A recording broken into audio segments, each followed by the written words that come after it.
Before we go any further, I would just like to say that as a council, our thoughts and prayers are with Mayor Nicholas of the Alpine Shire, and especially the residents of Port Punka after the events of the last few days. So, we acknowledge the traditional custodians of the South East Nation, the Mullagadee people of the Yuin River, and the Liliquanni people of the far south. We recognise their continuous connection to land, water and culture, and we pay our respects to their elders past and present.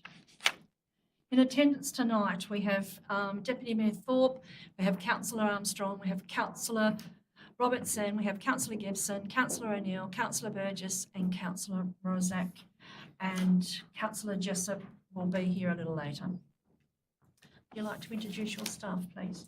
Sure. Here tonight we have General Counsel Matthew Grimsey, we have Director of Community and Place Lyle Ground, Director of People and Corporate Patty Johnson, Acting Director of Infrastructure and Assets Tim Hooper, and we have our support staff, Innovation and Technology Project Officer Connor Watson and Executive Assistant Olga Bath. Thank you. We have no apologies tonight, no leave of absence and no absent tonight. So, councillors, do any councillor wish to declare an interest in any of tonight's agenda items? Yes, Mayor. Councillor? I have a conflict in agenda item 19.046-25. Thank you very much. And I declare the interest in the agenda item 19.047/25, 19.048/25 and 19.049/25. 4.008/25. Do I have a councillor to move a motion that the minutes of the ordinary meeting 30th July 2025 as circulated be confirmed? Councillor Armstrong and seconded by Councillor Gibson.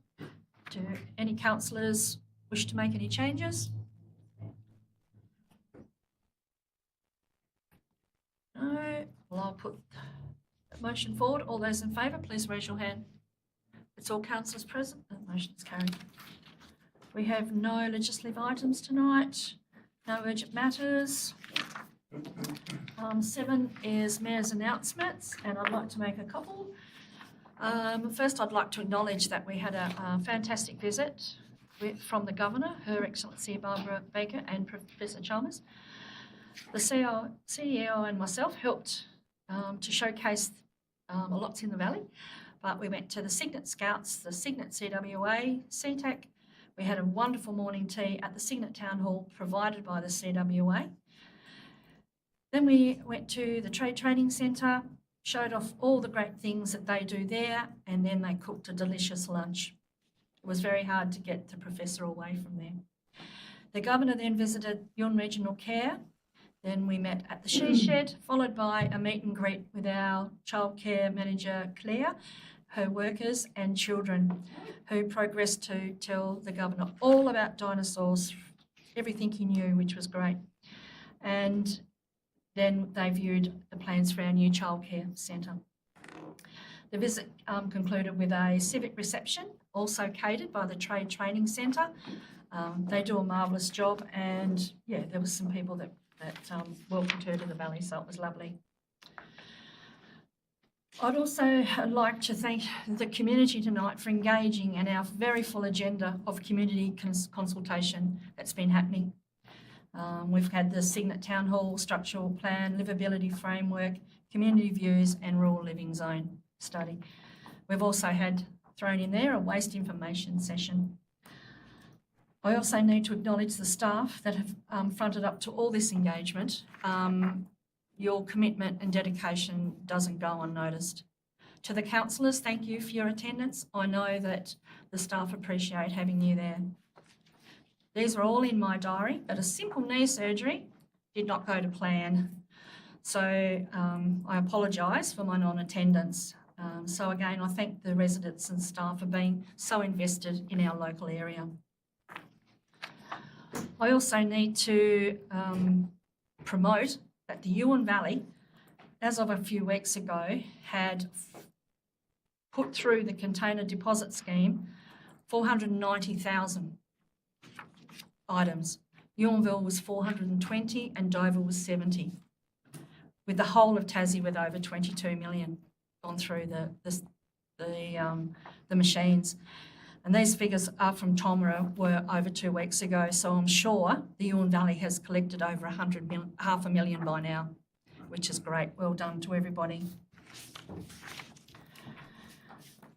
Councillors, you would have received an email, and if you didn't, just ask me. There is nominations open if you would like to nominate to sit on the board of DST, Destination Southern Tasmania. So ask me if you're interested in that. Thank you. Public question time. There was one question taken on notice in the previous meeting from Chris Wilson regarding Flood Road.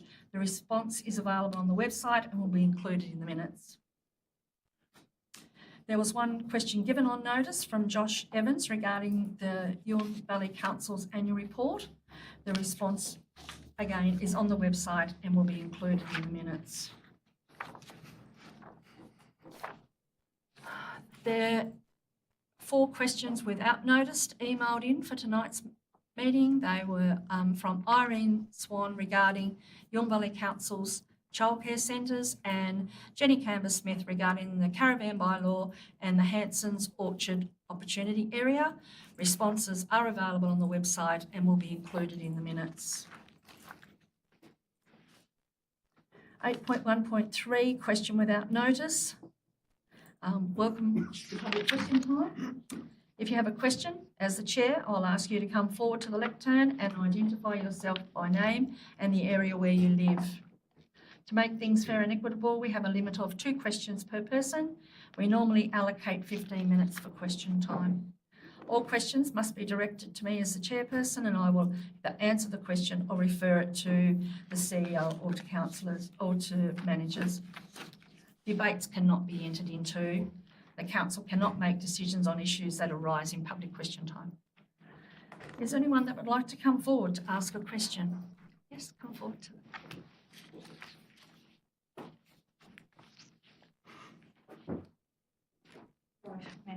Thank you for the opportunity to ask a question at the council meeting. My name's Angela Bird and my address is 14 Sunset Drive, Garden Island Sands. And my question is in relation to the beach access at Garden Island Sands. And I know a number of councillors are aware of the issue and have visited the area, so thank you for your interest. Given that Garden Island Sands community has been without safe beach access for 4 years, has invested $45,000 grant funding in technical studies over those 4 years, and with the NRE indicating that they will contribute $10,000 funding support and have a preference for a council application, what is council's plan and approach for addressing this beach access issue? Thank you very much. Yep, good question. Can I pass that through? Yeah. Yes. Through you, Mayor. I think the important part here is to recognise that the land in question where this beach access is NRE land. So that is, it is Crown land, and Crown land falls under NRE. Our approach is to recognise that and to support you, as we are doing at the moment, in advocating for NRE to take action on their land, which is to provide that access. If they did so rather than giving us the funding to do some works on their land, use that funding and do it directly themselves. And if they did that, they would be exempt from the planning scheme because they would be maintaining and replacing what was already there on their land. By pushing it onto us as council, they're putting the burden on us to deliver that, to maintain it, to take the risk. And it also sets a precedent and an expectation that council will have to take on these issues that are not on our land, but obviously are affecting our community. This is about sphere of control. This isn't our land. We need the state government to step up and to take control in this space, both at a local level, where it is their land, but also on a broad level in terms of creating a policy direction in terms of coastal erosion, because we're not the only one. Kingborough just had a meeting about, I live in Kingborough, about Snug Oval and that being flooded and the beach there being eroded. We see it along the east coast and in the north and even on the west coast. So this is a thing that's affecting us all. We need a consistent approach in this space. We can't be doing this all alone and in isolation as councils. So So that is our approach. What's in our control is that within the regulatory framework we have to work in, we'll try and make it as easy as possible for you to do and succeed in getting a beach access. So that'll be the continued support we have, as well as looking at mechanisms within the planning and compliance and spaces like that where we can make it as easy as possible for you to get them. Thank you. Do I have any other questions from the gallery? Yes? Good evening, everyone. My name's Sabrina Fraser, and I live in a tiny house on wheels somewhere between Huonville and Cygnet. 8 months after the Huon Valley Tiny Home Community made 2 separate motions at the December AGM, people living in tiny homes are still have we're not close to having any kind of certainty of tenure. At any time, we can be required by council to relocate our tiny homes if there's a complaint. We know that there are existing pathways for the long-term installation of tiny homes on wheels via a building and planning permit, and we know that it has been done at Glendive and Judbury, some of the ones we know of. However, there are no approval pathways for people parked temporarily on a land host's property, which many of us are because we can't afford to buy land. In the Huon Valley, there are at least 35 tiny home households that we know of. They are helping reduce demand on an already overstretched housing supply market. Councils need to recognise that by doing nothing, that by throwing their hands in the air and saying it's merely a state planning issue, which we recognise has its challenges too, without creating practical solutions means that all future tiny homes on wheels will be forced into the shadows also. My question is, recognising that there already is insufficient housing supply in the Huon Valley, could council consider creating a renewal annual or biannual permit for non-permanent parking for tiny home owners who rent a temporary parking spot? Thank you. Question. I will pass that on. Yeah. So through you, Mayor, and appreciate the question and understand there's some from the assemblage tonight that are very interested in this.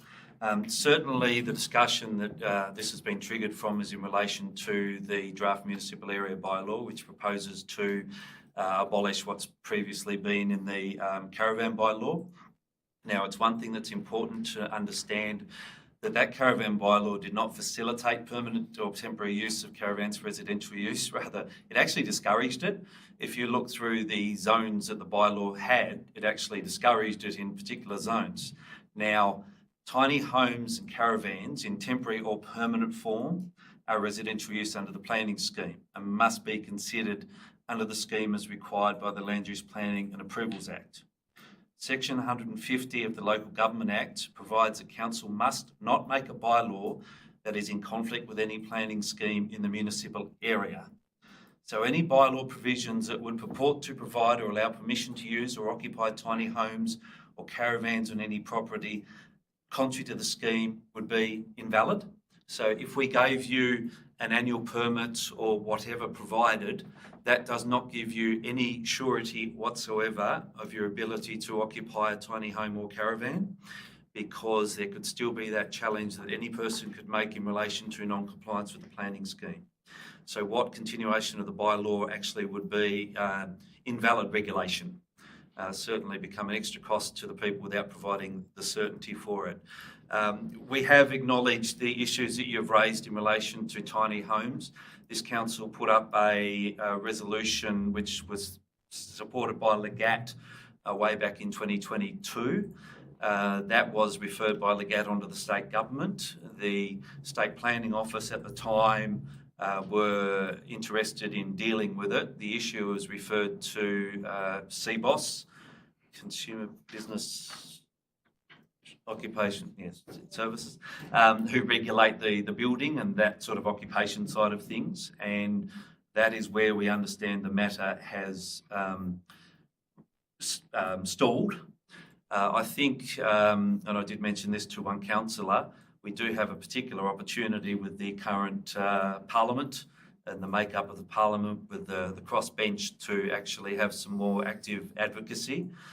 Certainly it's something that we can look at as councillors to progress more of our advocacy through that process, as well as encourage all community members to go and approach members of parliament to actually get the outcome that you want. The proposed outcome, council cannot guarantee or provide the outcome that you are seeking. Thank you. Yes, you'd like to come forward? Hi, Marjorie Ebert, Alvarado resident. Just a real quick follow-up to that, but my question was already going to address just under the municipal bylaw 15.1, item 37 mentions that the reasons for discontinuing the regulations of provisions relating to the occupation of caravans, that they'll be discussed in alternative options. And we just couldn't find where those were, if that was just a discussion that was going to take place. We're very interested in what these alternative options referenced are. Okay, thank you. Through you, Mayor. I'll take that on note tonight. And also, please feel free to, we are going, presuming it passes council tonight, the bylaw will be going out for informal engagement, so not the formal statutory process. So we are looking for feedback on all those sorts of things. So please provide feedback to make sure that if you see that something is not addressed in there, that we can bring it to our attention to make sure that it is addressed so it is clear to the community.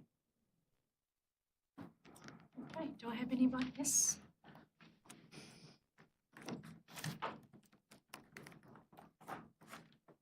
Liz Smith, Signet. My questions refer to the report on People and Corporate Services highlights on page 34 of 75. Last month, I think 27, I might have not got the right number, 27 plans and strategies were revoked and new plans are being developed.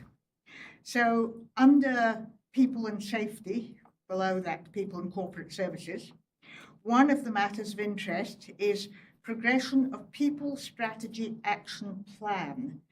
So please would you explain who the people are that the plan is targeting and what is the purpose of the plan and how is it being developed? Thank you. Can I pass that? That's the People Strategy Action Plan. Got that one? Yep. Through you, Mayor. That's an internal strategy for staff in council, and it covers areas such as performance management. It covers areas such as developing WHS strategies across council, workforce strategies as well. So we've got a timeline, a 3-year strategy timeline on those internal structural processes that we want to either review or implement for staff here in council. So people means people who are staff on council, Yes, correct. not general people. No, staff. Okay. That's for staff. And my other question, it's in 2 parts and refers to a single statement under the heading of other activities that states that a number of policies have been drafted and provided for consultation. The council's been going through restructuring for at least a year now. And one of these policies that's referred to is the change management policy. Again, it's not clear what change it's going to address and why it's needed. So please, would you clarify this? And also explain the development of the breastfeeding stroke lactation policy and whether there is a policy that applies to all public service organisations or whether the council has to develop its own policy on breastfeeding and lactation.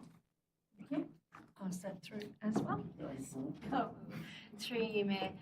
I'll go straight on to the lactation policy. That is a requirement for us to have one, and it is part of the Fair Work. So we're following World Health standards in relation to that, and we've provided facilities for that to occur on site for staff. Sorry, your first question again, I'm sorry? Change management policy. We've gone through the restructure here at council, and that was finalised at 30th of June 2024.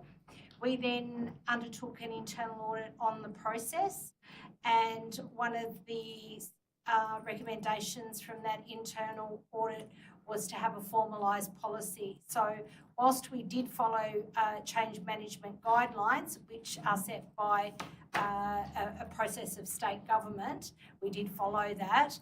We had to formalise that. So that's an internal policy format for us to follow should any significant change occur in council moving forward. Thank you very much. Now it's a lot clearer. Thank you.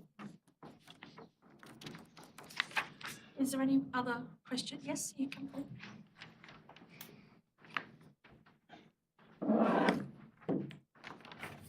Good evening. Thank you for letting us here tonight to ask some questions. No problem. My name is Patrick Burke and I'm from Signet. So there's been a lot of talk obviously about tiny houses tonight, and there's been a lot of ideas thrown around regarding putting tiny houses into caravan parks, for instance, so it's an allocated area. There's no pilot project exists in Australia, although one has just been proposed in Capel Shire, Western Australia. Caravan zoning would allow them to remain a temporary use. So can council advise, under the current Tasmanian planning scheme, are there any avenues for community groups, private landowners or developers to create a small, attractive and well-planned out village as such, with shared amenities specifically for tiny homes on wheels to park for a longer period, like a year or so? So, and on private land or perhaps an existing caravan park site, Okay, thank you. something like that. Thank you very much. Pass that through. Yes. Yes, so the use caravan park, which is in the Tasmanian planning scheme, we do see it as an opportunity for something like that. And we're busy working through that at the moment in terms of just understanding the nuances of what that might look like. But yes, we have identified that as a potential pathway. So in seeking that approval, one could look at that use as potentially doing that, especially where, as you said, it is something that is not permanent, it is temporary in nature, that use is temporary. So yeah, it is something we're working on at the moment. We might even, outside of this, engage with you just to understand what would you guys are looking for in terms of that use, that pattern of use, and then maybe that could inform our work in that area. Thank you. Okay, do I have any other? No, that's the end of questions then. 8.2, no deputations, no petitions, no planning reports for council tonight. Are there any councillors that wish to table their activities? Yes. Well, I have got some, but I don't have a piece of paper with them on it. Okay, no problems. Does anyone wish to speak to their activities? No? Okay, thank you. 11.008/25, the recommendation is that the 11.008/25 general reports and minutes from 1 to 31 July 2025 be received and noted. Do I have a councillor to move that motion? Councillor Gibson, and a seconder, Councillor O'Neill. You wish to speak to any of those? I've got a few notes and questions, if you don't mind, No, Mayor, just going through That's those. fine. In the Business Enterprise Unit, I mean, it's so good having somebody on staff in this area because you can just see the work that's being done and how things are moving along. So that's just a comment. I was wondering if somebody could expand on the Thin Market Grant. I did read the answer, but it was sort of quite brief. Sure. It's a, sorry if my voice is disappearing tonight. It's a piece of work that I've probably been working on this for more than 12 months to get to this point. Yeah. It's probably longer than that, to be honest. It is, yeah. So it's ultimately, it's a federal grant program but delivered through the state government. We're working with Tasmanian Health Service to do that. Ultimately, it comes in two parts. Well, the intent is to deliver it in two parts. One is real support to optimise the efficiency and capability of our medical centres and run them as efficiently as possible. We've already made significant strides in that regard, but it's getting some funded consulting support to guide that. And then the second phase of it is to trial, which is what we are really after, is the trialling of a nurse practitioner, multi different care provision through our services. And while we know that works and nurse practitioners are incredibly effective, because they are not, they're not able to bill fully under the Medicare system, the Thin Markets grants let us trial a solution while not getting financially penalised for it, see how it actually works and see how we can do it in a financially viable way so that we could offer an extension of extend that service as a standard provision for our medical centres down south, because we know GPs are hard to come by. So it's a federal grant that helps when the margins are tight. Yeah, it's about trying to find ways to have alternative models of care that may have a better financial viability for a regional remote GP practice. So it's consistent with long-term advocacy that we've been doing in this space to get more support for rural medical.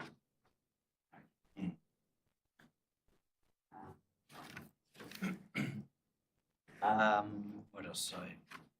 I mean, it's great to see that there's even more proactive action on rectifying the past tip management in the area, and I see that the results of that are pending, which is good. In the social resilience unit,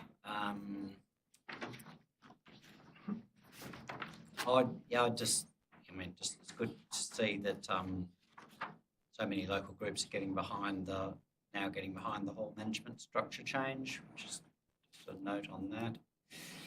With the Cygnet structure plan, I have both done the survey and I went to the Saturday forum last Saturday. The Saturday forum was excellent, very informative, and filled in a lot of context. I felt that the survey was hard to answer without that sort of knowledge. I wondered whether,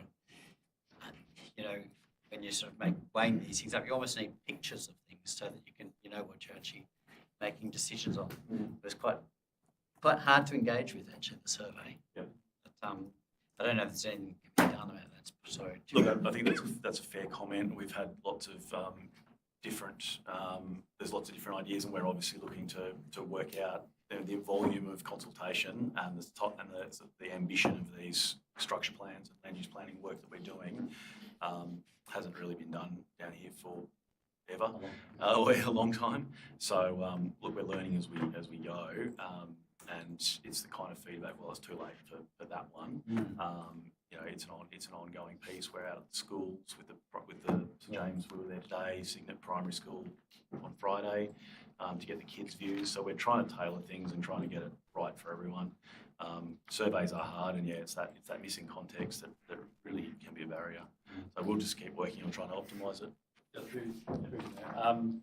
Point taken, I agree. I think we are at the discussion phase at the moment, so we actually haven't got to where we have, let's say, proposed directions or draft ideas or things like that. So it's always a balance in trying to not sort of direct people in a direction, you know what I mean, keep it open-ended, but provide enough context. So point taken, take it back to the team. This isn't a one and done. There's going to be further surveys, further engagement. As we start developing the structure plan, we'll be coming back and giving that feedback and receiving it again and building that into the plan as we go. That's great, thanks.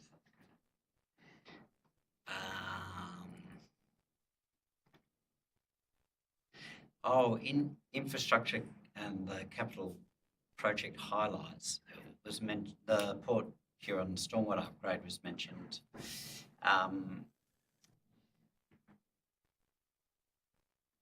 It was just a question about how we would meet competitive tender process if we're doing a work in lieu contribution from the developer in getting that work done. I don't know whether.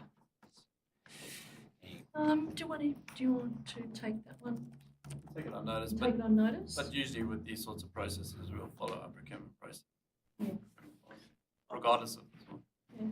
Through you, Mayor, I can also add just in relation to that, there are planning permit conditions which need to be met through a process. and there are other alternatives whereby work can be done and that can then be brought to council through takeover. Yeah. Okay. So that would become a decision of the council. We would take over in these circumstances.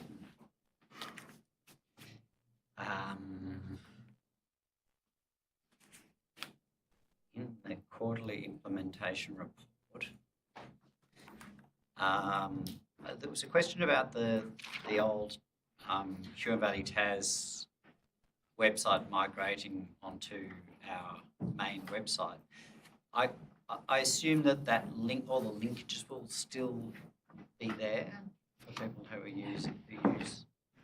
access the old website. Is that going to flow through in some way through you, Matt? Yeah. I don't notice questions, so everyone's looking at each other. I can answer. Through you, Mayor. The website URL itself will actually disappear. Sure.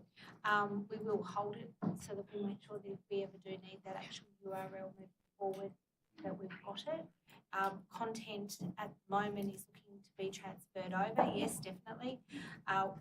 So that's why the site is still there at the moment until we do that transfer over of the content we believe that we need to have on our primary website. And we're just working through the nitty-gritty of that information. We have a model of what it will look like at the moment, so we're not far off being able to do that transition. So if we're keeping that URL, is there anything to stop us using that as a director of straight into the new area? It comes down to cost and maintenance. If we keep things open and live, there is that risk of cybersecurity issues. So we're wanting to minimise the number of those that we have, but we will actually just hold that as something that we can use if we want to down the track.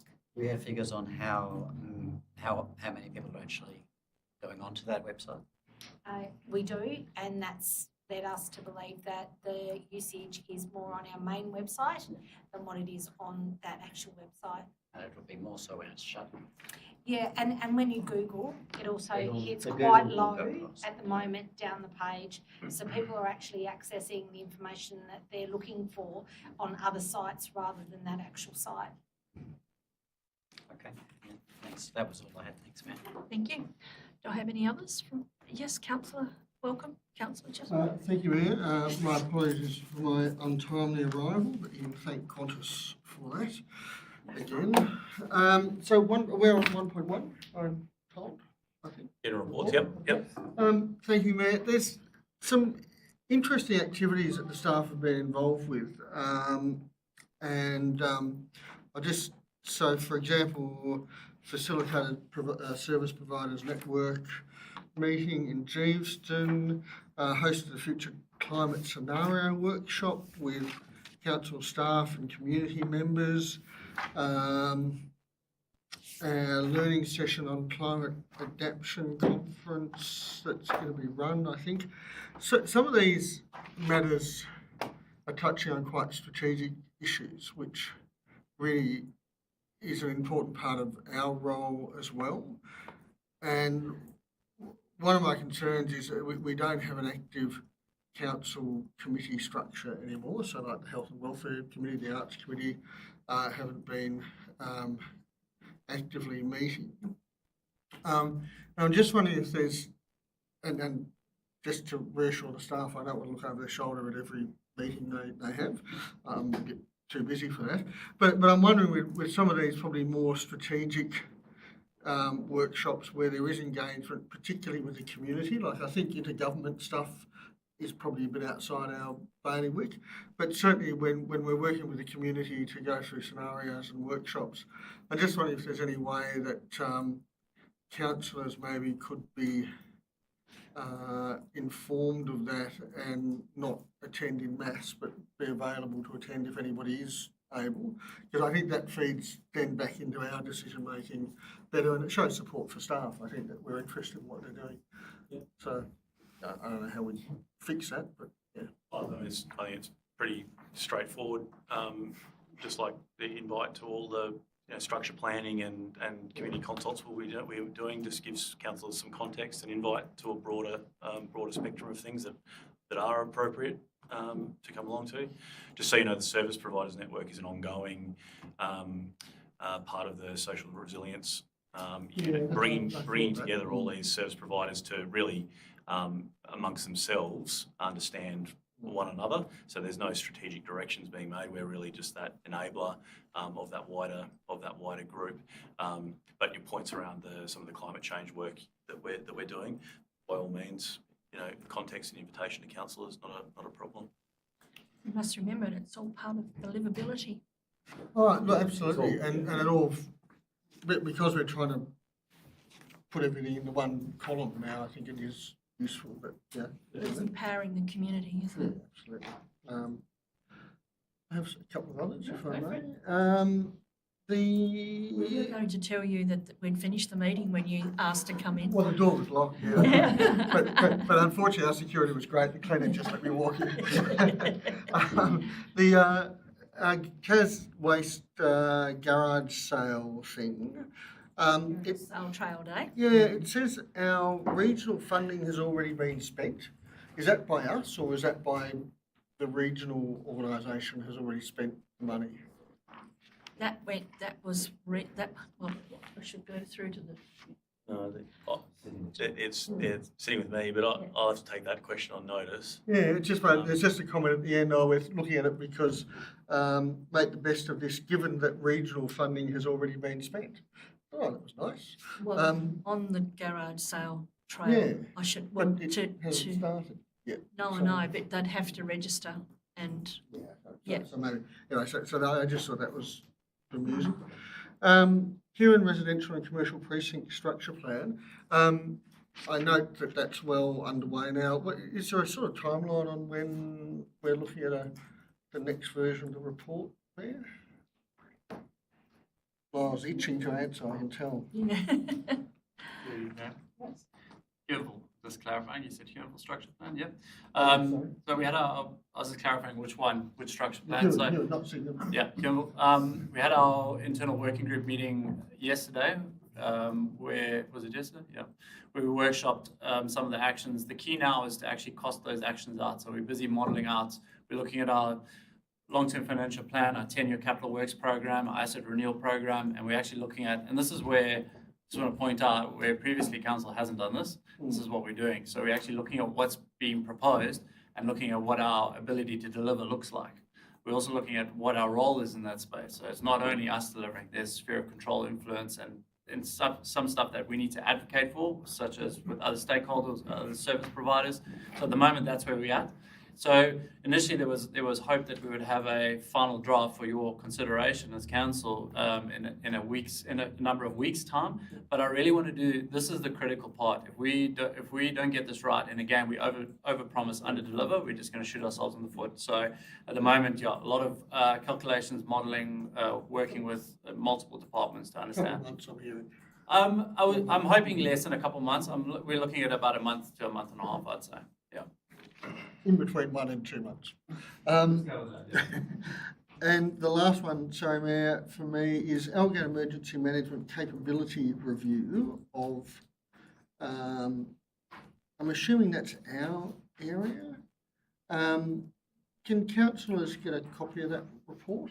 That seems to have been always nice to see external assessments of what we're doing. Sure. Yeah.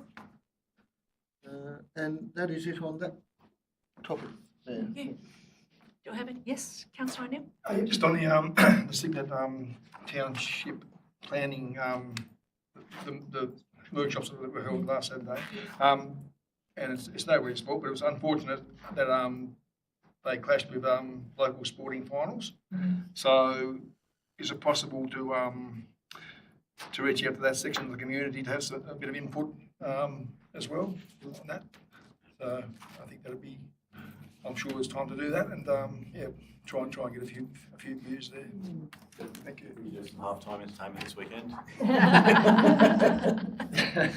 We'll get finals out of the way completely first. No worries. All right. No worries. Duly noted. Thank you. Any other Anyone else? No? Okay. We want to, Councillor Gibson, you're happy then with, No, yep. that's fine. Thank you very much. Okay. All right, well, I'll put that motion. All those in favour, please raise your hand. That's all, councillors present. The motion is carried. Okay.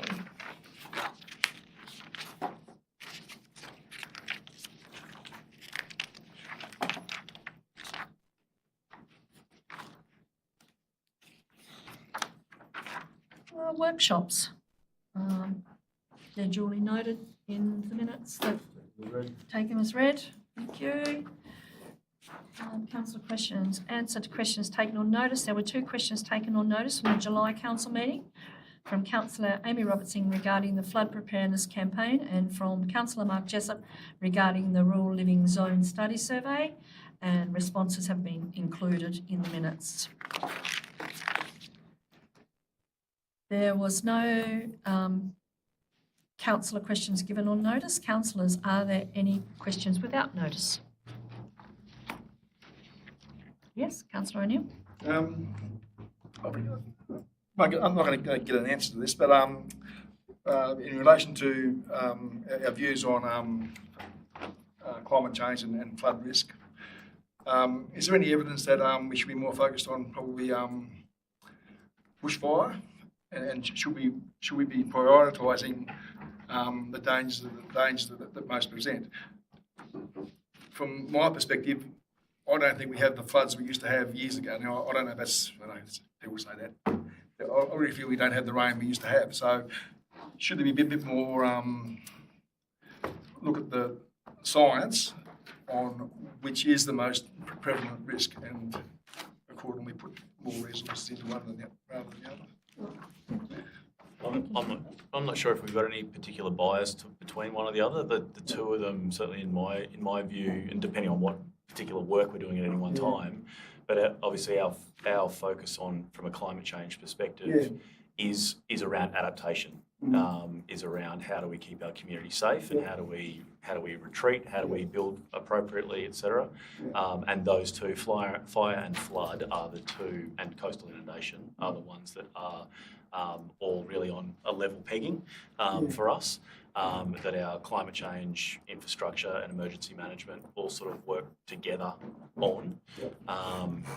So I'm not sure if you feel like there's any particular sort of emphasis on those. I think what it is the emphasis changes depending on the season, what season we're on. So if it's outside bushfire season, obviously we focus on the flood component. Then when we're in the dry season, then it's obviously bushfires our focus. So maybe it's that.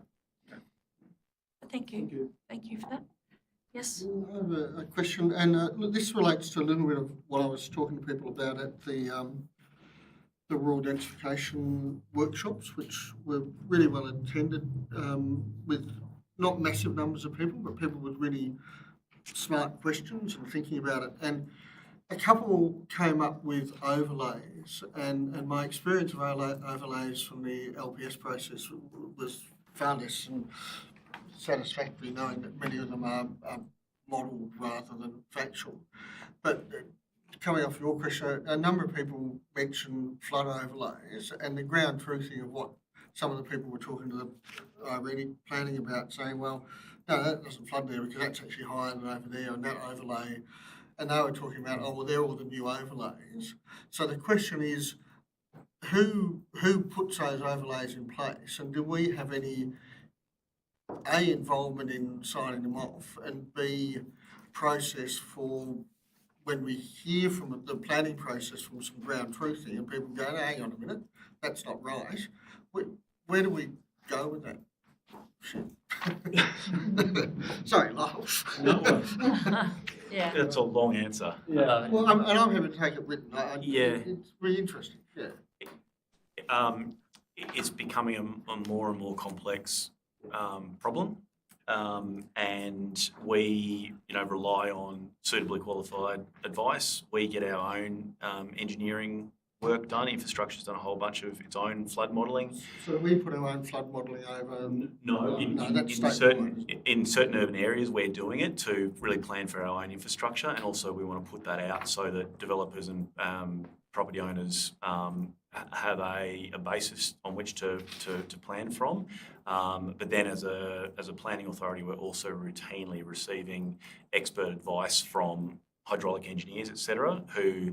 But the overlay on the list, that's not us, though, is it? That's state. Sorry, yeah, you go. Sorry. Yeah. Through you, Matt. That's state. And then obviously we've got the SES data that's come out, so that's on the list as well. I will point out the flood code is a bit unique in that there is a provision in there that allows for us to, where we have reasonable belief that there will be a flood, we can ask for the code to be addressed. So that, at the moment, we have a level of discretion on reasonable belief, but obviously, as we're required to, we need to take a fairly conservative approach in that space, because as you said, these things are modelled. So the idea with the modelling is to flag that there's a potential risk in this space. And then obviously when you get into the fine scale assessment, that's where these things are then interrogated at that scale, at a cadastral level scale. So it then goes back to the landowner to prove. Yeah, there's. I think the code itself needs a lot of work, which is currently underway. I think some of the modelling needs a bit of work, which is why, as Lockie was saying, was that, internally we're looking at trying to do some there to inform ourselves better at a finer scale. So yeah, it's a moving target at the moment, if I'm honest. Certainly talking to the planner, and she's saying she's not a hydrologist, but she was quite clear in saying, well, we don't know what happens up that part of the river, and it's all, they are very complex models. But there was just somewhere ground truthing seemed to be quite at odds with what the overlay gave. So I suppose it's just a matter of how do we be kind to landowners when they do own a block of land that they want to do something on, and we say no, bugger off, the overlay says no. So we need to. And it's a similar conversation to other overlay conversations we've had recently here in the advocacy back to the state government on, how do you keep overlays contemporary? How do you be constantly improving them? And obviously there's more emphasis and more fine scale on the high density urban areas, and then it tails off into other areas. So you've got to have a less clunky mechanism to make sure that if you get the best quality data is inserted at any one time, and it's just not where the state is not in that state at that point at the moment. And we, as a council, have been agitating on this and really need to continue. It sort of is a flaw in logic to think that you'll get an overlay that's correct. You'll get an overlay that indicates. Yep. So then what's the mechanism for people to have not a $100,000 conversation, but and also at what level do we say to people, well, there's a 1 in 100 chance, and if you build it there, please sign this bit of paper that says, I accept I might pay a lot of insurance, or I might be uninsured. It comes down to the risk that homeowner is willing to tolerate for their own property, and then council's overarching interest is, whilst we want to support that individual doing what they want to do, and they can tolerate whatever level of risk they want, if you're putting things in the way of water, you're going to displace that water onto neighbours. So it's a really challenging space. And hydraulic models are complicated, and you can ask two different hydrologists to look at the same bit of land and get really quite dramatically different piece of advice. So I think we'll talk about this one in a more fulsome sense, because it's only getting more and more complicated. And I think the new modelling has significantly amped it up from what the planner was saying. It's been a significant jump forward. Yep. So like most of Jeeveston's seems to be unbuildable now in those lower areas and stuff. Yeah, big chunks. Yeah.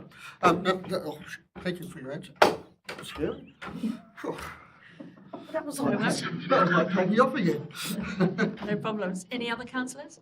Yes, Councillor Armstrong. Sorry. See, I told you it would all go skew when he arrived. My apologies, Mayor. I thought it was funny. Just 3 quick questions, please, through you, Mayor. Have council made any contact with the Crown regarding the anchors from the museum and the placement from the Signet Living History? Contact with Crown? Yeah, Crown land for placement? No. No. Okay, are we intending to? depends what land we're intending to Well, I'm place. not really sure, but somebody from the museum had mentioned to me that apparently somebody from council had told them that they needed to gain permission to put them somewhere on land that didn't belong to us. Basically, I think they wanted to know what's happening with the anchors. Right. Do we know, is there any plans for those as yet? Not a lot happening with those anchors at the moment. We don't have any budget or anything allocated to it. I know there's people that are interested in getting access to the anchors. Yeah. I know that the family wants to keep the anchors and the other collateral together.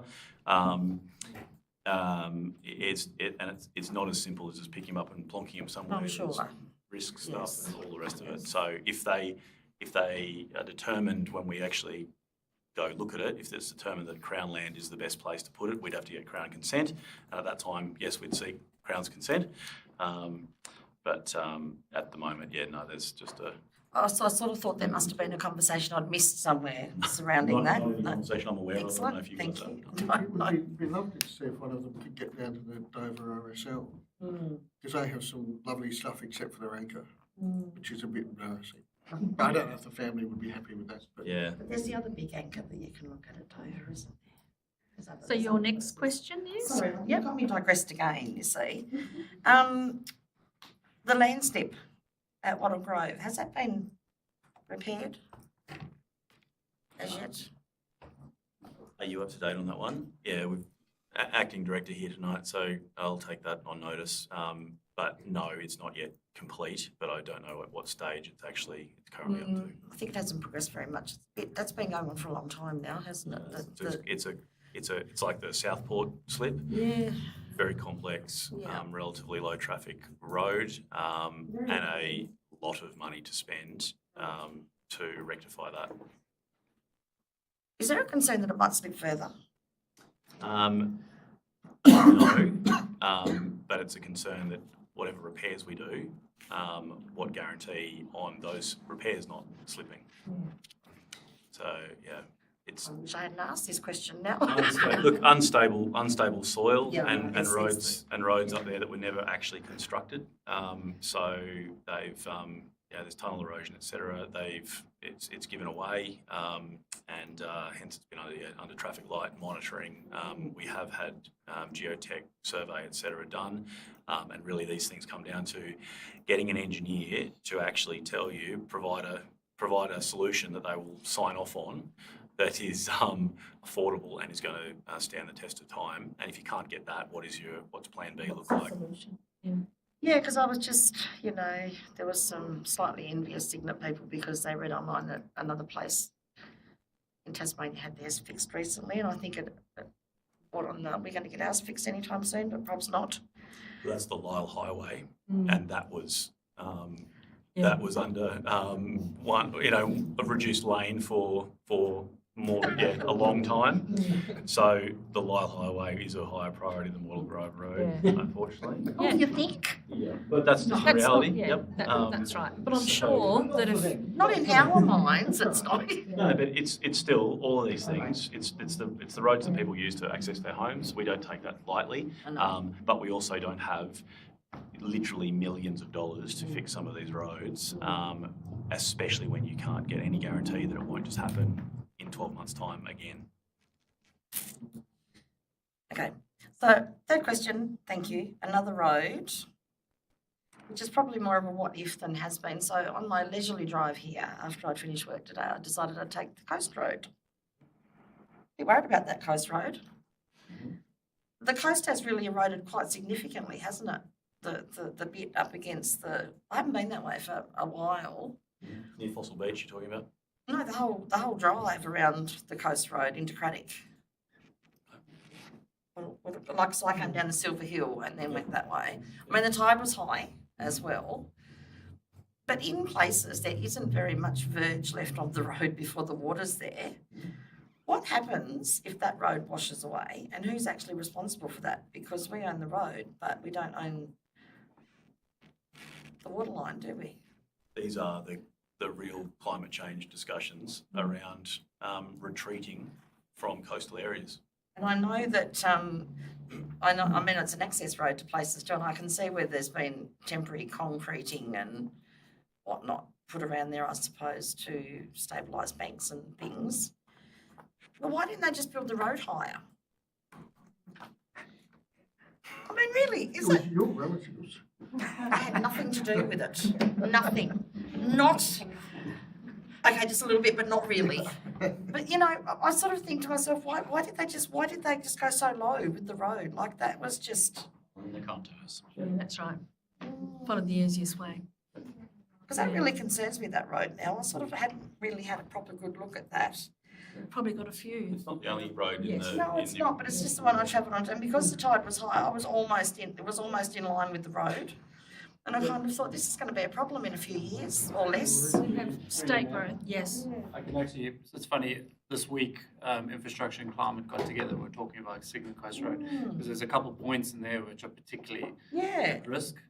So yeah, something that the team are aware of and are looking at in terms of current, but what the future looks like in terms Yeah, of. that's good, because I mean, I'm sure the last time I went around there, it didn't look that intense. It looked quite intense today, but was higher as well. But yes, I just thought I'd mention it because, you know, people want to know these things. Thank you. Thank you. Yes, councillor. I'm going to string together a few different points and there will be, I think, a pertinent question at the end of it. So we just mentioned significant risks like bushfire and flooding, but it strikes me that there are climate change risks that we're actually not very good at talking about. One is landslips. And if you think about the rain that makes the floods, that rain also lubricates hillsides, which then go for a run. And we've seen that happen.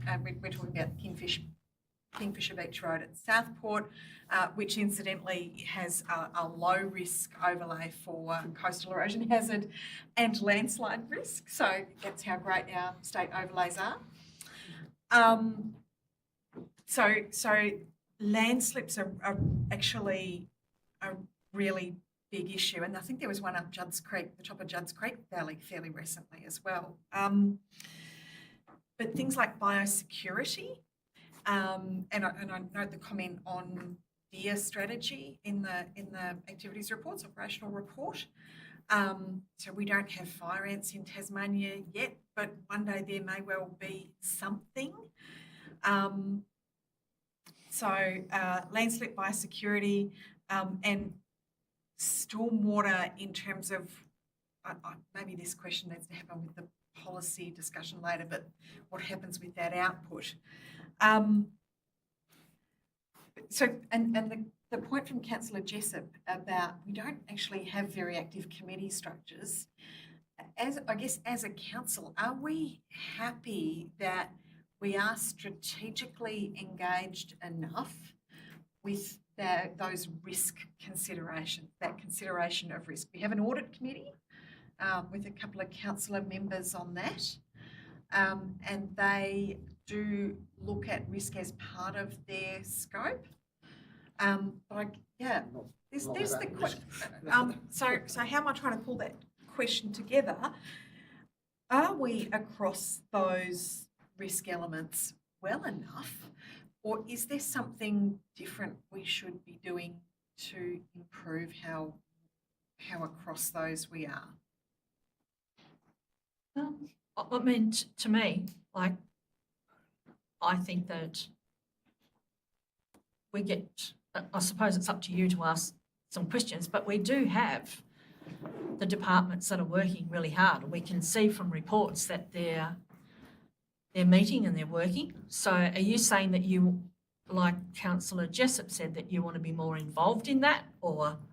And I think I've almost half answered my question. We're talking about it. We've got material in our reports. We are talking about it. We are thinking about it. I guess it's almost a devil's advocate question. Are we doing that enough? Are we comfortable and confident in how we're doing that? I suppose we have that role now, that we didn't have 2 years ago. Yeah, the climate adaptation role. So, Yeah. And that's probably why we're more aware of it now. And resilient, and now, yeah, exactly. I don't know, I suppose that's a question. I feel comfortable in what I hear and see, and that depends on each councillor, whether they think they are. So if you're not, so maybe you need to probably ask to engage more, or I don't know. We do have workshops on risk and different things that we do. So I don't know what more. And I think it's actually really important to ask that kind of question periodically. And if we get a yes to it, then we say, right, let's keep doing that then. Yeah, look, as has been noted, there's a lot of climate change work going on, and as I said earlier, our climate change at Huon Valley Council means adaptation, means addressing risks to our community. It doesn't mean buying green power and trying to do mitigation actions around climate, around carbon emissions. We do those in electric vehicles. We're putting solar panels, that kind of stuff, but we do it where it is operationally efficient and effective and saving us money. So our focus is adaptation.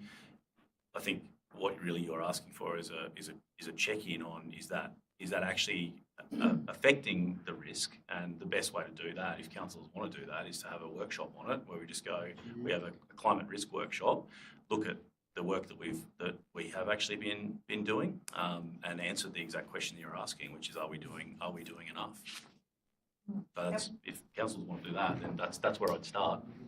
And we had one not that long ago, although time flies, so it's probably 6 months. So maybe that's the question, when's the next check-in on that? Yeah, that's right.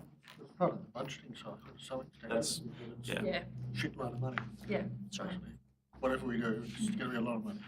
Yeah, but it's also part of that is also that you've got an allocation that you're doing annually, and you're addressing, risk management, address the highest risk and come down. So is landslip something that we need to address quicker than coastal inundation? And officers can provide advice on that. And as the maturity and the conversations are growing around here about this, the conversations we're having during budget setting, et cetera, are getting are more nuanced, are more effective. So it is what you're asking for, is a check-in on that program, which is no problem. It's just we do it. Then we could do it, but realistically, if we're going to have a landslip, we're just going to have a landslip. We could assess everything as risk and then have it happen anyway. So there's not. Quite possibly, you might just say, yeah, we're tolerating that and understanding it, but at least you've made an active decision. And I mean, I think we're all pretty aware of risk these days with climate and actions, and there have been a lot of discussions about it, and I think just by focusing on it like we didn't in the last couple of years, I think we are actually addressing what's going on around the place. And the beach washout is an example of how we're dealing with things, and the Wattle Grove, we're not fixing it because the risk is more probably from fixing it than not fixing it. And I think we are addressing the risk around things, but you can always miss something. You can always miss something along the way. You get rain, you're going to have issues. That's sort of common sense, isn't it, really? But is that enough to answer your question, Councillor? You can. Thank you. We can do. Yep. Yes, Councillor Mose? Thank you, Mayor. I think that's a really spontaneous question that kind of just started evolving in my head, while listening to the discussion about risks, about bushfire, flooding, landslip, or whichever one we're looking at. Where I'm heading with this is, so every development application that will come before this council will often be supplied with bushfire reports, landslide hazard report, if applicable, all sorts of reports depending on the overlays that apply to this property. So is there any way that we monitor those reports, or that they are catalogued somewhere where we can say, all right, what I'm heading towards is more an up-to-date or very interactive map that goes with every single application, every single report that comes to council for this municipal area will be put into a new map that then says, like, there's a bushfire report for this property with a BEL 19 level, or there's a landslide hazard report for this property with this and this outcome. And the more reports we get, the more development is happening in the area. We get a clearer picture of what's actually happening. I guess a few months ago we had a had a discussion about a development application in an inundation risk area where the situation for the applicant would have been significantly different if the overlay was under investigation area. And I think I mentioned back then, couldn't we just put everything under an investigation area, or kind of put it into this kind of bracket where we just feed the model as we go? And I don't know how often we would attempt a planning scheme amendment, to kind of put a new layer of overlays through. But the longer we do it, the more data we accumulate, the more precise our picture will actually be of what's happening on the ground. So I guess, do we have a system in place to kind of summarize it? Do we have a system in place where this data is being collected and then passed on to the Tasmanian Planning Commission to refine those maps further and to get more accurate kind of information or indication? It's a lot of, through you, Mayor, in some respects, yes, but at a voluntary level. So the maturity of the organisation around GIS and things like that, as well as how we receive that data, is critical in how we can capture that data. So at the moment, that data comes mostly in a hard copy or electronic format, which is a PDF version. So they require some level of conversion or digitization to get into that. My previous council, yes, we used to do that. In fact, we used to require that we would get GIS shapefiles for all data so that we could build it into our system. But we had a lot more control in that space in terms of we could amend the overlay directly without having to then go through a full scheme amendment process, which is very onerous and very costly.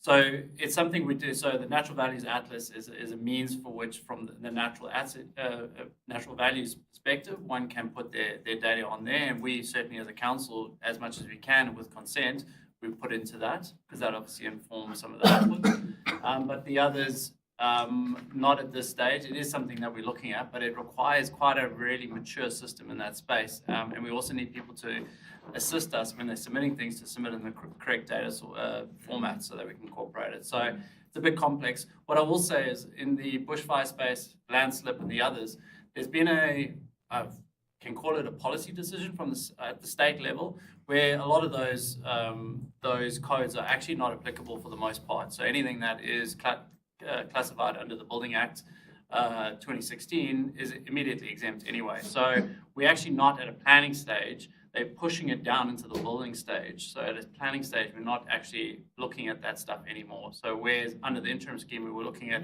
bushfire risk, we were looking at BEL, we were looking at hazard management areas, things like that, that's gone. We don't do that. That's now at the building stage.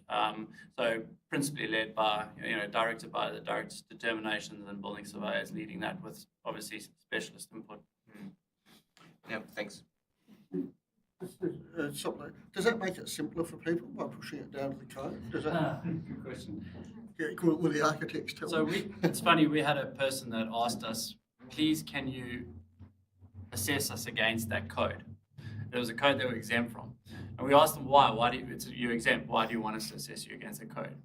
What's happening, and we're hearing this from building surveyors, is getting pushed into the building space, building surveyor space, or the building permit space. Turns out that where they got their planning permit for is not suitable because of bushfire risk, because of landslip risk. So now what's happening is they're getting a permit to locate something there. It's not being assessed with all those codes and overlays. It gets pushed into the building space. Building surveyor says, sorry, you can't build there. You need to go back, either get a minor amendment or get a full amendment, depending on the impact, to then relocate where you want to site your house so that it matches the thing. So while from a policy position, we're getting things done and we're pushing it down into the building space, it's actually making it more complex because they're not dealing with it early on. So the building surveyor starts looking at it prior to them building, and then says... And then they will start getting the reports and the thing, and they go, oh, hold on, you actually can't build it. But then they have to come back to us to get a BA. Back to planning? Yeah, long way around, really. The state policy on this that we're forced to follow, there's a false economy here. That's why we're a productive country. Yeah.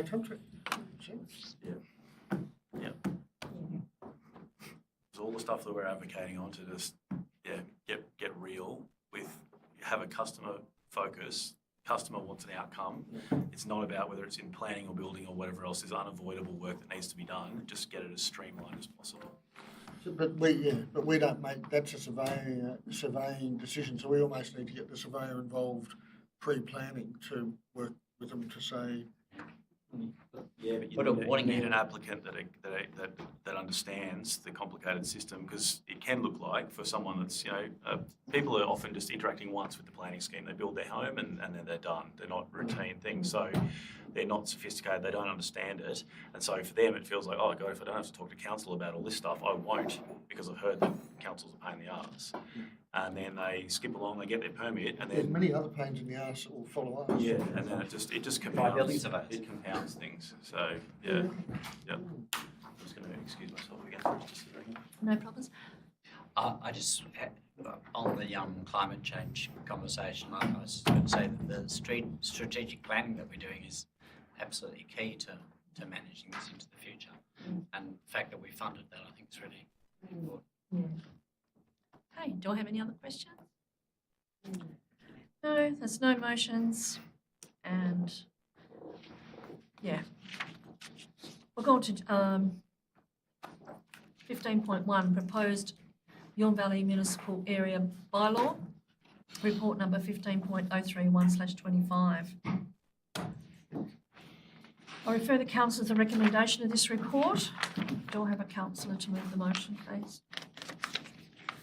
Councillor Rozak and Councillor Gibson. Do you wish to speak to this? Thank you, Mayor. I've unfortunately missed the workshop last month as I wasn't in the state, but reading through the draft bylaw and knowing a bit of the history, I think it's the right way forward, just because it streamlines so many things. So it just consolidates a whole bunch of things into one, streamlines processes, and I guess that makes it in the end easier for administration and for everybody concerned by those bylaws or by this one bylaw to just find their way through it. So yeah, I think it's a step in the right direction. Thank you. Do I have any? Yes.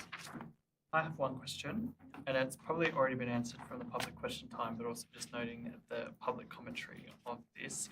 In the report, it also notes that this process is going to remove perceived barriers to the use of tiny homes, which has been a significant Yes. public inclusion. I just want to understand, and also for people listening, what are the removed perceived barriers? So through you, Mayor, yes, and it would actually appear that the perceived barriers are actually seen as perceived opportunities. So probably just try to correct that. So the perceived barriers in the sense were that you have a requirement under the planning scheme, no matter what. We cannot do anything about that. What we need to do, and we've talked about, is advocacy and to do our best to get that changed.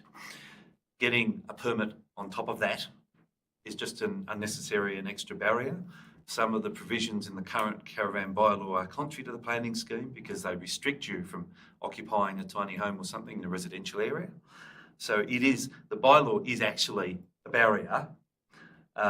It's just interesting, writing the report that was seen as being an actual and perceived barrier from this perspective, but actually seen as a perceived opportunity from others. So I'll just acknowledge that. Yeah, no, that's the only thing. I just wanted to see clarity on that. Okay, do I have any? Yes, Councillor Gibson? I think this is a huge body of work, and it's great that it's been crunched together. I think the public consultation, as the director said, is going to be, iron out most of the glitches. I had questions about the tiny house thing, but I think that's been well covered. I also had some just little technical things on reading it more closely. Do you think we should have a definition, seeing as we've gone down the unfortunate path of rebranding the GM as a CEO? Should we define that somewhere? In 54, 58, in a few of them, there's the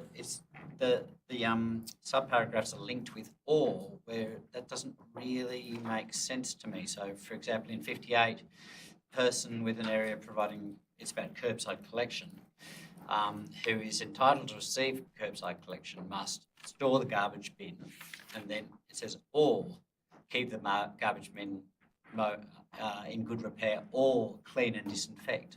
But I don't know why they're alls there. Anyway, Through you, Mayor, there, it is acknowledged at this stage that this is not 100% Yeah, there's a couple of final, paragraphs. so there will be some drafting things that will need to be identified and addressed as part of this process. So certainly anything that councillors raise, as I've been contacted by the councillors during this process to raise a few issues, anything councillors raise will still be reconsidered again. So anything that you raise during this time, you see afterwards, the public sees, that will all be addressed. So what we're trying to make sure is that the bylaw, when finally drafted, but I will admit there is just so many times you can read something and refine it before you just need to take the opportunity to go out, get feedback on the content, come back in and then do the final check. In 55, the rules on chooks being 2 metres from fences and things, is that a statutory thing? No, it is not a statutory thing. So as stated in the regulatory impact statement, I think we took basically the provisions that are currently in Kimbra. One other councillor has raised the issue. You would think you'd put it right in the back corner and that's the best spot for it. But is that too close to the boundary? So I would expect, for the reason it's nuisance. It just takes away potential noise nuisance and whatever, but that may not be an issue. So again, the bylaw is out there for submissions to be made. So there is nothing final in this. As I said, it was based upon the Kingborough one. Another councillor has raised this as an issue, so it's certainly already yes. Yeah, I expect it to. Point 61, I also wondered how the authorised officer is identified. It's just, I mean, it's easy on paper, but then in the real world. Yeah, through you, Mayor, the authorised officers will have identification and clear authorisation to say who they are, they represent the council and that they're authorised. So we have our tags which have our authorisations on the back. Okay. Thanks. Certainly, if councillors do have any issues they see during this process, please continue to raise them. Thank you. Yes, Councillor Robertson? Yeah, thanks. I'd emailed with some of those questions and ands and alls as well, and I won't go through all those, but a couple of kind of considerations under clause 20. Can council cancel an earlier issued permit if a more significant or major event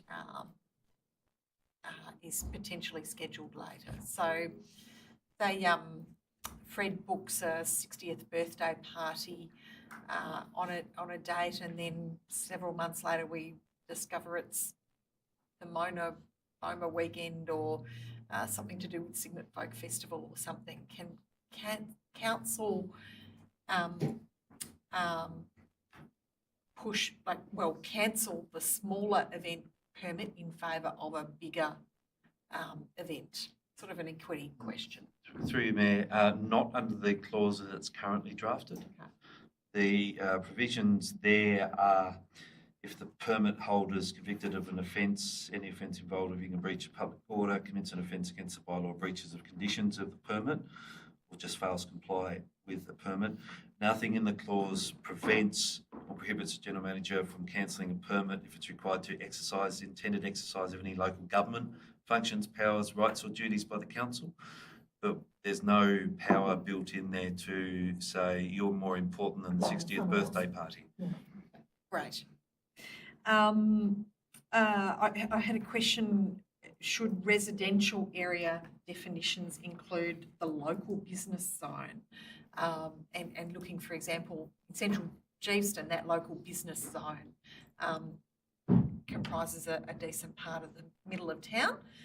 And if you're talking about how people living in close proximity treat each other with respect, then maybe that's also for consideration in that zone. It certainly can. Nothing is finalised in that bylaw. It is out for consultation. So if there are questions or concerns about the definition of residential area, we can certainly include those local business as potentially being occupied by residents.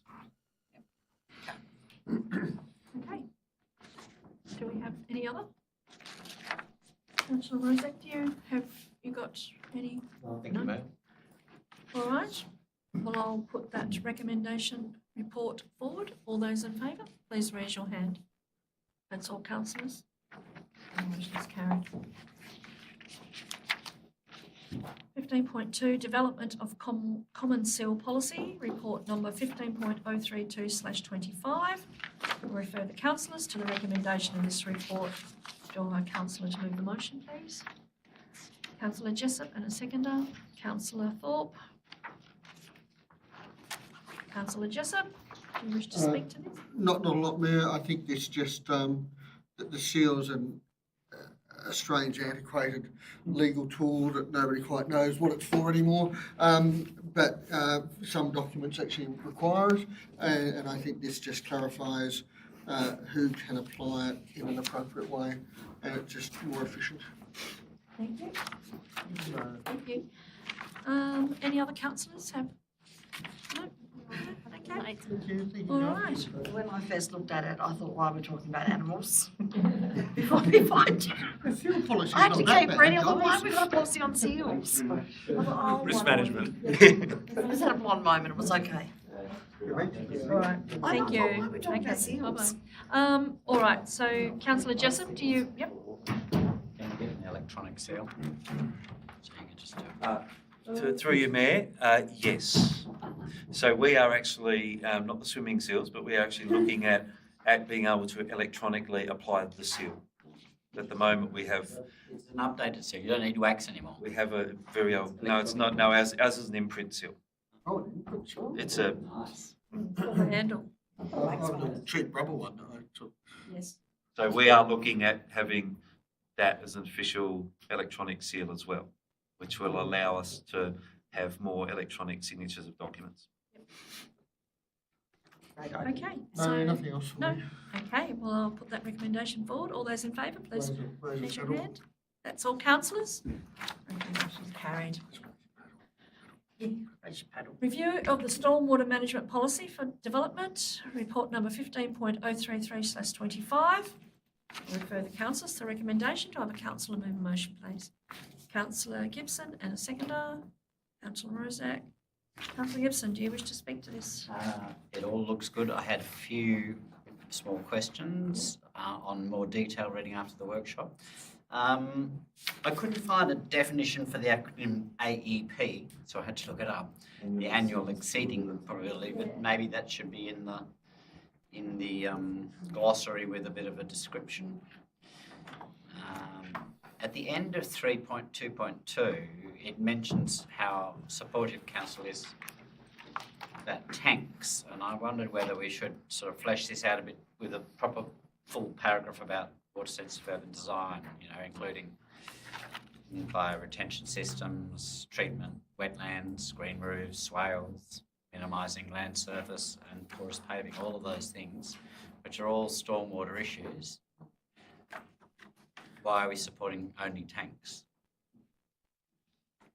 Through you, Mayor, this policy is not an all-encompassing stormwater policy. But there is that line in there about the tanks. There is that line in there about the tanks because it's as an alternative to the connection to the system. So this is, this is specifically related to the circumstances of connecting to council's stormwater system, their ability to apply permit conditions under the planning scheme, which are now limited. There's no stormwater code, so we can't go on and dictate what happens on their property. The same thing in relation to the Building Act. It's just ensuring that the systems are maintained and also connecting to council's roadside drainage in rural areas. So if the reason the policy has those sorts of specific limitations is really to limit it to those circumstances where we have statutory authority. But that doesn't include the tanks. Well, I noticed the word retention had come out, and I would have thought we would have.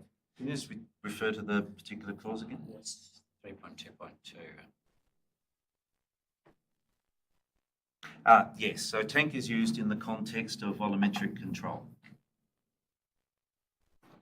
That's sort of Yeah. Before discharging to the public stormwater so, system. Yeah, surge like, detention, Yes, slowing so, it down. so that's what we have the ability to actually But I don't think, I thought that was crossed out, the use of detention tanks. Anyway, so is that the reason that that it's in that clause? Yes. But I see what you're saying, Paul, that the way that sentence is written is almost another concept of saying, oh, by the way, we encourage people to use water tanks for watering their garden. Yeah. That's how I read that, not within Oh, okay. the volumetric controls. And what you're saying is there's a whole heap of other stuff that they can do. That we could encourage. Yeah. But maybe, That would do more for reducing stormwater runoff. Which is really important in the bigger scheme of things, but doesn't fall within the scope. That's the thing though, so, sorry, the volumetric controls and all the other stuff, like single dwellings, whatever, it talks about must be designed to accommodate a particular AEP, limit, for safe conveyance, whatever. That requires a design system, whether that's a swale, a tank, whatever. It's not specific. We're getting hung up on tanks. Tanks are literally there. Tanks are the only thing you can use for well, arguably, but for water reuse. That you could remove that entire line. It wouldn't do anything. That's a motherhood statement. But it's a statement of intent that we think water reuse is good, and you can put a rainwater tank in. It doesn't, but I want to be clear. None of this precludes that you can't do swales and you can't do anything else just because we say tank there. If that's what is being thought. No, if we're going to encourage it, I just wanted to be a bit broader about what we encourage. yeah, be bold. Be That's what bold. you're saying, is it? Be bold. For reducing the volume of stormwater going into our system. Well, So is there another sentence that says, and we recognise a range of other reuse options such as swales, blah, blah, blah. I'll just remove that last thing. Council strongly encourages the use of water tanks for water reuse, whatever. We don't want to get in the game of recommending. We need suitably qualified people to provide a designed stormwater system that manages the flow. Yeah, full stop. To a standard. The intent is a nice to have, but I don't want to start having to specify all these different random things. So if we don't want tanks, we just get rid of it entirely. Well, people can opt to have them if they want them, and they can write that into their permits. System, I would have thought. They can be, but all this is a gratuitous. We strongly encourage it. That's the extent of it. So we can just take it away because none of it precludes it. But we don't want to start suggesting and pushing things down different paths that we want swales, we want this, whatever. We've been in the situation before where there was an idea amongst the development industry, builders, etc., down here that council wanted these massive soakage trenches and all sorts of heavily engineered stuff. And so we had this proliferation of things on 5 acre plus properties where people are digging soakage trenches and whatever else when there's a dam and a natural swale and woodland and whatever else when water will naturally dissipate once it overflows from a tank. It's ridiculous, and that was a direct result of the predecessors of this kind of policy that put this type of idea in people's head because we'd stipulated. Whereas this, and what I'm saying is just roll it back because you don't need that tank bit. Just roll it back and it just remains. To keep the AEP. Suitably qualified people design it to manage the flow. If that's a swale, tank, whatever, we take it. So that To comes down simplify to Councillor Gibson. Would you be happy to have that removed? Is that what we need to do? Through you, Mayor, we you think just can be simply changed? include in B with removal of that paragraph. I mean, it does. Yeah, I think it is. If you're not going to go into the detail, and I can fully accept your argument for that in this sort of document. There's other places where we can say we love water. Sensitive design. So yeah, I think it makes it unclear. So we should extraneous. Yeah, just get rid of it. Are you happy with that as Yeah, well? happy with that. All right. Okay, do I have, no? All right, well, if you're happy with that, Councillor Gibson and Councillor Mosek, I'll put that forward with the removal. Yeah. Those little minor things, the AEP definition and. We'll just put the first time it's mentioned, annual exceedance probability. Yes, that's fine. All right.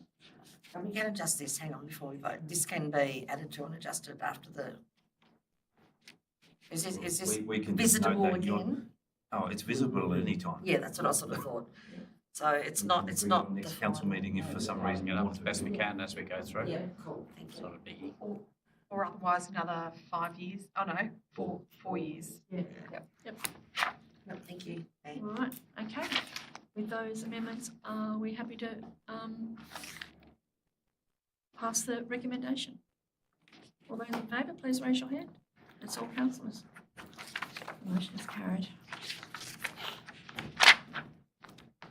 Report number 15.034/25, review of code for tender and contracts. I refer the councillors to the recommendation. Do I have a councillor to move the motion?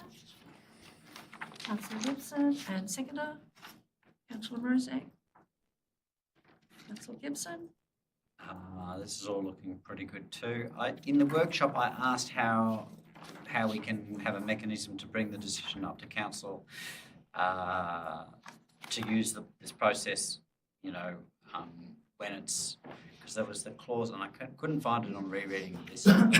Through you, Mayor, the discussion was in relation to clause 4.4. Oh, that correct, yeah. So at that time, it was council made by absolute majority resolve that even if the procurement financial value is less than the prescribed amount of public tenders will still be undertaken. So what has been amended in the code is just to clarify the circumstances of that, but we still need to just come back with you and have discussions with you as to what our future programming is going to be, so that you are aware of that, to where council can then make a consideration as to when you wish to bring it forward.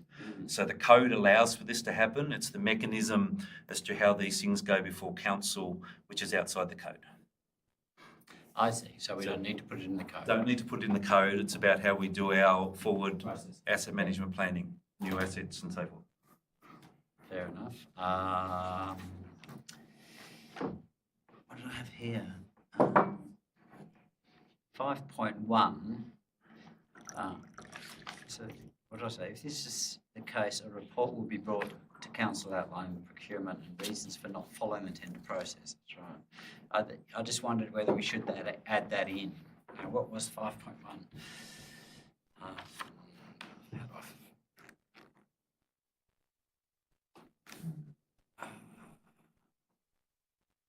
That about the process occurring without complying with the quotation requirements Yeah, table, I think it was that. page 214.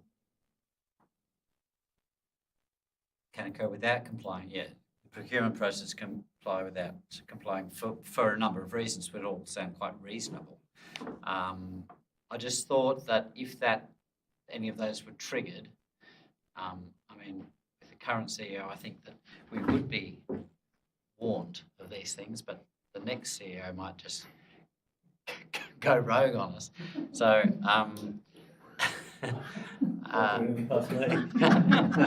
so I just thought we should add at the end of if this is the case, a report will be brought to council outlining the procurement and the reasons for not following the tender process. So My through suggestion. you, Mayor, we have reporting requirements set out in clause 15, which refers to table 3 reporting procedures. If I can just get to that, and that is, if I can just get through that. So that summary of contracts entered into by actual tender is there. Summary of contracts entered by council where the prescribed amount has been triggered, but one of the 2 exemptions set out in clause 6 of the code has been applied. So that's what we're referring to. CEO's responsible delegate inclusion in the annual report and report frequencies for the financial year to which the annual report relates. Only in the annual report. That's long. So if Could you would be a like long time. that one to be amended, and whether that's done on a quarterly or monthly basis. Well, if it's if it just comes into the general reports on a monthly basis, I mean, I don't think it's going to happen very often, but then we're in a position to say, you know, well, that we're happy with that or not happy with it or whatever. So through you, Mayor, that would just be, B would have with an amendment to, as I understand, table 3, report to whom, so the regulation 32,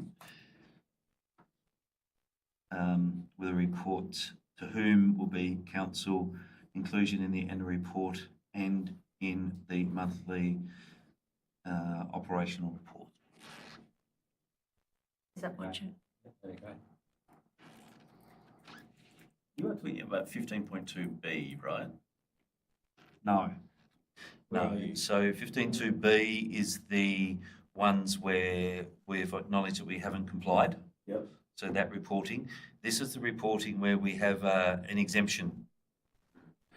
Exemptions. There's only one supplier. I just want, why wouldn't you just do it, just make it the same? That's what I'm saying, you make it the same. Yeah, just have the same frequency, the same, so it's just a routine. Just as it happens. Yeah. That's basically what I'm saying. Yeah. Yeah, okay. Yes. Mayor, I'm still confused about 11.4C, the composition of the committee. Just maybe a couple of clarifications. So the basic committee is 3 people plus a procurement officer. One of those people, the chair, must be at least a manager. So first question is it better to have a level against that rather, do we use manager as a willy-nilly sort of term, or is manager associated with an award level? Associated with a level, yep. Has to be a level, right? Okay, cool. So basically that's a senior person, no matter what.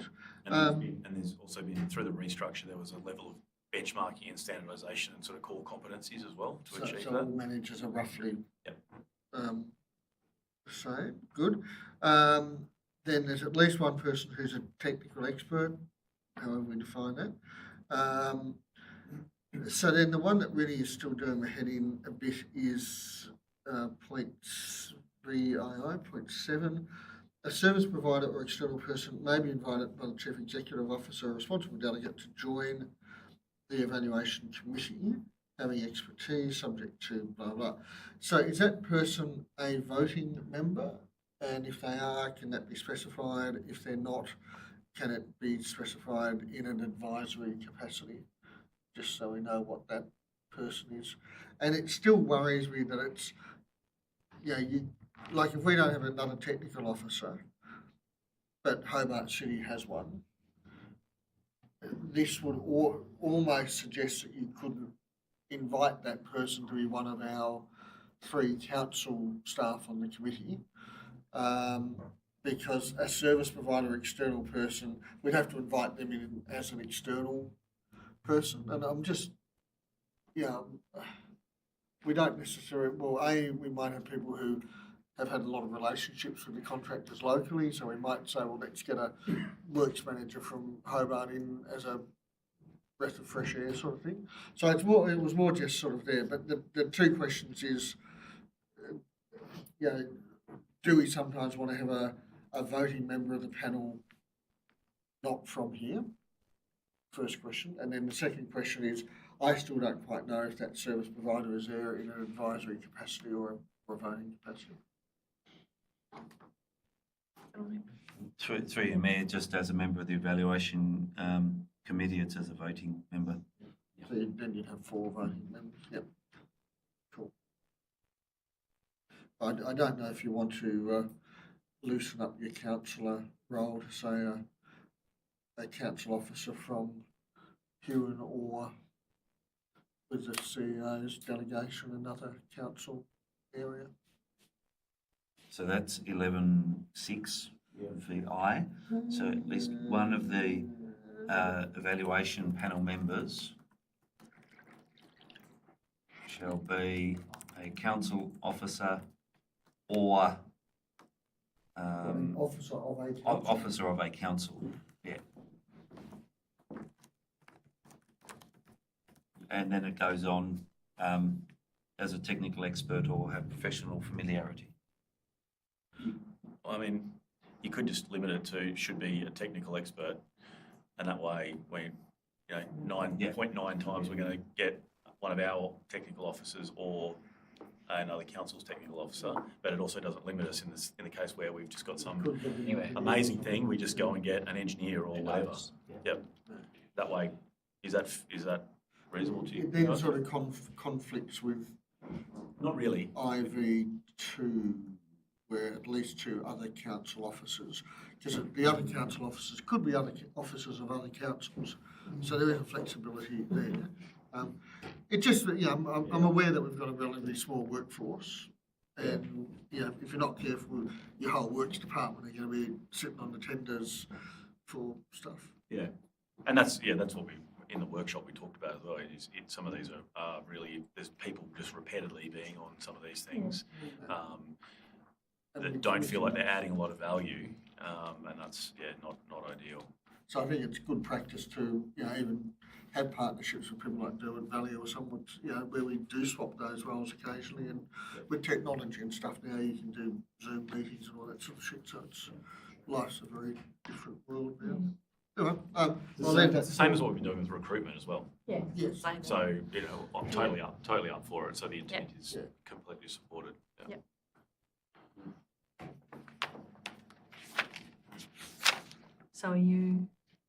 So that's just word changing, or Yes. So through you, Mayor, the 2 amendments that have been highlighted is in relation to Table 3, which is the inclusion of those referred back to Clause 6 in monthly operational reports as they happen, and 11.4, at least one of the evaluation panel members should be a technical expert or have professional. Are you happy with that? that's And all you're good, happy yep. with that too, Lucas? Yeah. Excuse me. That's all. They're happy with that? Yes. Yep. All right. No other? No? You want to close? No, I think. All right. Oh, I did have something, yeah. I mean, I think that in general, the language and the structure is simplified, which is good. Thank you. All right. Well, if all those in favour, please raise your hand. That's all councillors. Recommendations passed. Report number 15.035/25, lease of public lands, CMCA, Caravan Park, Heritage Park, Geeveston. I refer the councillors to the recommendation. Do I have a councillor to move the motion, please? Councillor O'Neill, and a seconder. Councillor Gibson. Councillor O'Neill, do you wish to speak? No, that looks pretty obvious. We're just giving someone who's currently operating well a chance to go for another 5 years. And that was in the contract, so it's all above board. Thank you. Councillor Burgess? Oh, just one question. It's pretty straightforward. It's just renewal of the 5 years. We just noticed though that normally when we talk about these renewing of leases, it's always done and closed. Why is this one in open? Through you, Mayor, because it involves public land, I'll refer to the legislative requirements section of the report, which states that that is in open council. So this is not consideration of an expression of interest or provision of services. That decision was made by council 5 years ago to provide for 10 years. This is to formalise the option for the further lease of 5 years from, if you look at the plan of the area in the attachment, which is hashed in yellow. So that's why that part is in open council. It's not a decision to renew the expression of interest or anything like that. Consistent with Signet. Yeah, Caravan consistent, Park yeah. as well, which is also in Sydney Medical Centre as well. Yep. Do I have any other questions on this one? Okay, so you're happy, councillor? Yep, no worries. Well, I'll put that recommendation forward. All those in favour, please raise your hand. That's all councillors. Motion's carried. 16.1 financial report, 16.001/25. I refer the councillors to the recommendation. Do I have a councillor to move the motion, please? Councillor Jessup, and seconded by councillor Burgess. Do you wish to speak to this, councillor Jessup? Just in passing, Mayor, it's obviously too early to show any trends or anything like that, but it does look like the Finance Department are counting the pennies as efficiently as ever. Let's wait till the first quarter and see what's happening. Thank you. Do I have any other questions on this one? No? It looks like a good spread of, safely spread portfolio. I thought that looked, some respond doing better than others, but that's just the way of it. And talking about that, with the spread of it, we went to the Bendigo Bank's celebrations on Saturday night for $5 million back into the community, which was pretty amazing when we heard some of the stories that were being told. So What it was doing. yeah, what it was doing with the money. It was pretty heart wrenching, some of it. So yeah. They're changing the way they're doing it a bit, aren't they? Sort of. Oh, look, they're open for working with the CEO and different other people in the community. Yeah, but in general, it was just, I think, their intent is to, they do have a, significant amount of money. They've got 600 million under management in the Huon Valley at this point in time. With the level of profit return, they're effectively struggling to give away all the money that they've got. What a great problem to have. So what we've got is an incredible wealth of data that we've built up over the last 12 months with all our community views, what our community value, where the issues are, and some of the really troubling long-term problems for this community. So we're going to be, we do catch up with Bendigo Bank, but I think now that we've got to this point, we can introduce them to our livability approach and how their money could be put to some long-term strategic intent. It'll be up to them to see what they want to do with it. Okay. Councillor Jessup, do you need to? No, okay. Well, I'll put that recommendation forward. All those in favour, please raise your hand. That's all present in the room at the time. Thank you. Olga.